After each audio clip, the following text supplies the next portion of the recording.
Hello student, this is your 21st lecture of material science and 6th lecture of unit 3rd. पिछली class में हमने annealing के बारे में पढ़ा था। अभी हम नॉर्मलाइजिंग के बारे में पढ़ेंगे। एनीलिंग एक हीट ट्रीटमेंट प्रोसेस होता है, उसमें क्या क्या होता है, कैसे किया जाता है, उसके बारे में डिटेल में पढ़ा था हमने। अब जो हम पढ़ेंगे डिटेल में वो हम पढ़ेंगे नॉर्मलाइजिंग के बारे में। ओके, मेन ऑब्जेक्टिव क्या है? मेन ऑब्जेक्टिव नॉर्मलाइजिंग क्या? रिफाइन ग्रेन्स, ग्रेन को फाइन करना। इम्प्रूव मशीनेबिलिटी, मशीनेबिलिटी इम्प्रूव करना।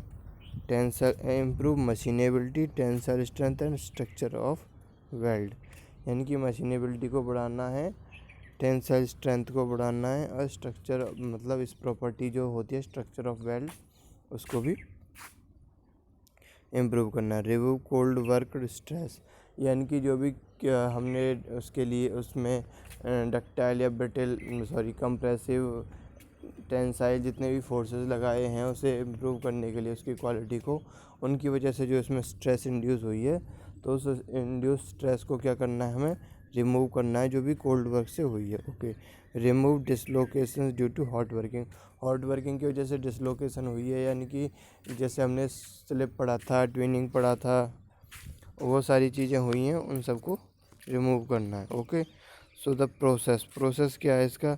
हीट द स्टील, स्टील को हीट करना है from 30 degree C to 50 degree C above its upper critical temperature. Upper critical temperature 1200 से 1300 के बीच में लाई करता है।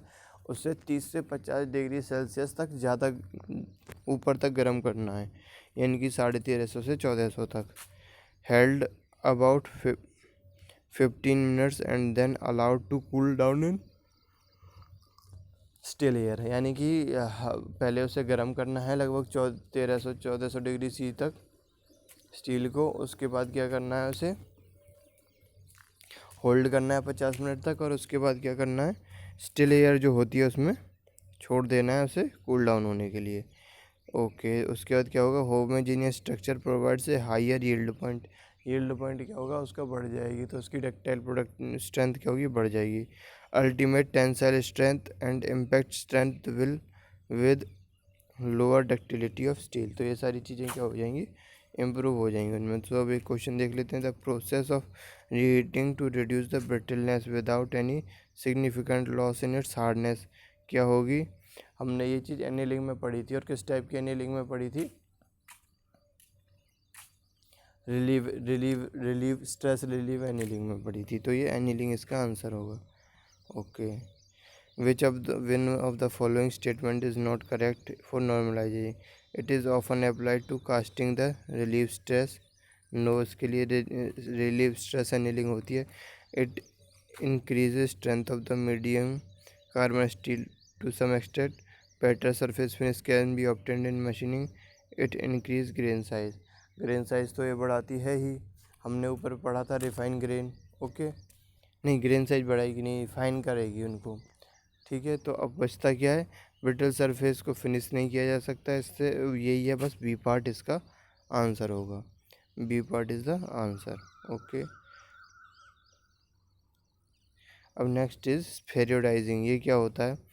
Heat them to slightly above the critical temperature, hold them at this temperature for a period and then letting them cool in the furnace. Okay, तो spheroidizing produces a rounded or globular form of carbide. It improves abrasive resistance, तो ये abrasive resistance को क्या करता है, improve करता है। Difference between different annealing process is made clear in figure, A diagram between temperature and time, temperature और time के बीच में एक डायग्राम बना रखा है, देखो आपको दिखाई रहा होगा। ये क्या है?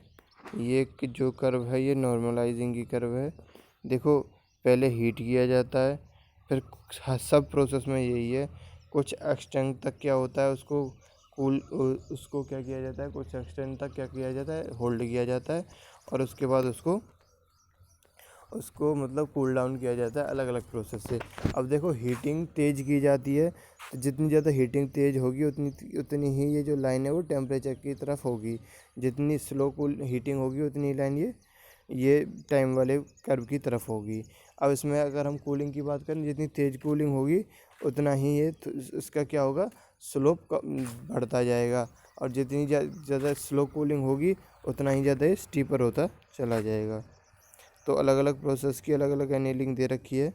ओके, अलग अलग टेम्परेचर पे दे रखी है,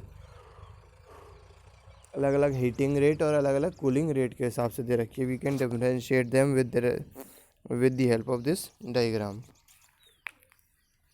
अब नेक्स्ट इज क्वेंचिंग। क्वेंचिंग क्या होता है? Quenching is a process, heat treatment process where material is cooled at a rapid rate from elevated temperature to produce martensite phase. यानी कि क्वेंचिंग में क्या होता है कि बहुत तेज़ी से हीट किया जाता है, वो उसको कूल डाउन करना हो तो हम क्वेंचिंग करते हैं किसी भी मटेरियल की। अब देखो पहले जो भी प्रोसेस हैं हमने उनमें या तो ये पढ़ा है कि हम फर्नेस में कूल डाउन करते हैं मटेरियल को, या फिर ये पढ़ा है कि हम उसको स्टिल एयर में कूल डाउन करते हैं। बट उससे भी तेज़ अगर हमें इसको कूल करना हो तो उसके लिए हम क्या करेंगे, उसके लिए हम क्या करते हैं, फिर क्वेंचिंग करते हैं। क्वेंचिंग में हम एक लिक्विड यूज़ करते हैं, it may be water, it may be any type of oil. देखो अगर हमें 200 डिग्री सेल्सियस तक अगर रिड्यूस करनी है पर सेकंड तो हम वाटर यूज़ कर सकते हैं, और उससे भी तेज़ अगर हमें रिड्यूस करनी है पर सेकंड टेम्परेचर को तो हम क्या कर सकते हैं, ऑयल यूज़ कर सकते हैं। तो क्वेंचिंग से क्या होती है, हार्डनेस बढ़ जाती है बेसिकली मटेरियल की। ओके, सो क्वेंचिंग के बारे में पढ़ेंगे। Quenching is a heat treatment process where material is cooled at a rapid rate from elevated temperature to produce martensite phase. Okay, comparative cooling rates of quench media। देखो Bryan में क्या होता है 1.2 to 1.3। Okay, water 1, यानी कि water से हम compare कर रहे हैं कि जो वाटर का होता है उससे ज़्यादा है तो हम उसे 1.2 जितने टाइम ज़्यादा है उतने टाइम लिखेंगे। वाटर में NaOH और KOH मिला दिया जाए तो <1 हो जाता है। ऑयल में मिला दिया जाए तो 0.4 to 0.5 हो जाता है। फोर्स्ड एयर में 0.03 और स्टिल एयर में 0.04। ओके, तो सबसे ज़्यादा जो कूल डाउन होता है वो किस में होता है, ब्राइन में। Okay, brine has the fastest cooling rate of steel quench and it also used in secondary refrigerant. इसको सेकेंडरी रेफ्रिजरेंट में भी यूज़ किया जाता है। अब नेक्स्ट टॉपिक जो आया है नेक्स्ट हमारा वो है हार्डनेबिलिटी। हार्डनेबिलिटी क्या होती है? The depth and hardness achieved by quenching is called the hardenability. Hardenability should not B confused with the hardness. Hardenability और हार्डनेस अलग अलग चीज़ें हैं, उनके बीच में कंफ्यूजन नहीं होनी चाहिए। अब क्या डिफरेंस है उनके बीच में ये हम पढ़ेंगे। Hardenability should not be confuse with hardness. Hardenability can be defined as the depth to which a certain hardness level can be obtained by the quenching process. Hardenability क्या है कि कितनी डिस्टेंस तक सरफेस से अंदर की तरफ अगर हम बात करें तो कितनी डिस्टेंस तक जो हार्डनेस हम चाह रहे हैं उसको अचीव किया जा सकता है। ऐसा ना हो कि जो हार्डनेस है वो सिर्फ सरफेस पे ही हो और अंदर हार्डनेस ना हो। Where thick sections are involved in the hardening process, the interior would experience somewhat lower cooling rates due to slower heating transform through metal than from the surface। अब देखो जब हम किसी भी मटेरियल को कूल डाउन कर रहे हैं तो सरफेस से जितनी जल्दी ठंडा हो जाएगा, चाहे किसी भी मीडिया को हम यूज़ कर रहे हैं, उतना अंदर से उतनी जल्दी कूल नहीं होगा। तो हार्डनेस जो होगी मटेरियल की वो होमोजीनियसली डिस्ट्रीब्यूट नहीं होगी, उसमें क्या होगा, डिफरेंस होगा। Okay, as a result the hardness of the material during quenching gradually changes as depth from the surface increases. As a result the hardness of material during quenching gradually changes, यानी कि change होती रहती है hardening quenching की as the depth from the surface, जैसे जैसे हम depth की तरफ जाते हैं सरफेस से। The variation would be more for thick section than of thin section. अगर थिन सेक्शन होंगे डेप्थ ज़्यादा नहीं होगी तो हो सकता है कि हार्डनेस में जो है डिफरेंस वो कम हो, अप्रॉक्स होमोजीनियस हो वो। लेकिन अगर थिक सेक्शन होगा तो उसमें हार्डनेस में डिफरेंस डेफिनेटली आएगा। High hardenability steel would be able to thoroughly hardened without too severe quenching rate। Okay, so this is about this lecture. अब हम आगे जो भी है वो ये ज्योमेट्री टेस्ट से और एंड क्वेंच हार्डनेबिलिटी टेस्ट हम जो पढ़ेंगे वो नेक्स्ट क्लास में पढ़ेंगे। Okay, thank you.